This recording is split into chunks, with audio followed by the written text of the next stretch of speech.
আগামী বছরের মাঝামাঝিতে খনন কাজ শুরু করা গেলে ২০৩০ সাল নাগাদ বেই টার্মিনাল ১ এর অপারেশনাল কার্যক্রম শুরু করা যাবে বলে জানিয়েছেন চট্টগ্রাম বন্দর chairman Real admiral Mohammad Moniruzzaman.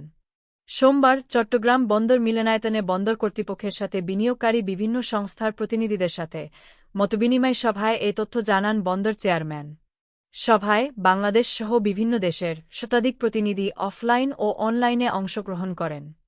সভার আলোচনায় উঠে আসে প্রকল্পের কাঠামো, বিনিয়োগ পরিকল্পনা, বাস্তবায়ন প্রক্রিয়া এবং বেসরকারি খাতের অংশগ্রহণের সম্ভাবনাও। বন্দর চেয়ারম্যান বলেন, কন্টেনারাইজেশনের ফলে বর্তমানে জাহাজের আকার ও ধারণ ক্ষমতা বেড়েছে। ফলে টার্মিনাল নির্ভর হয়ে পড়েছে এসব জাহাজ। আর তাই টার্মিনালে যেন গিয়ারলেস ভেসেল সহ ভবিষ্যৎ বাস্তবমুখী চিন্তা করে সব ধরনের জাহাজ যাতে ভিড়তে পারে, সে চিন্তা থেকে ১০০ বছরের সম্ভাবনাময় টার্মিনাল হিসেবে গড়তে হবে বেটার্মিনালকে। সভায় চট্টগ্রাম বন্দর, বিশ্বব্যাংক, বেটার্মিনালের প্রকল্প পরিচালকসহ অনেকে অংশ নেন।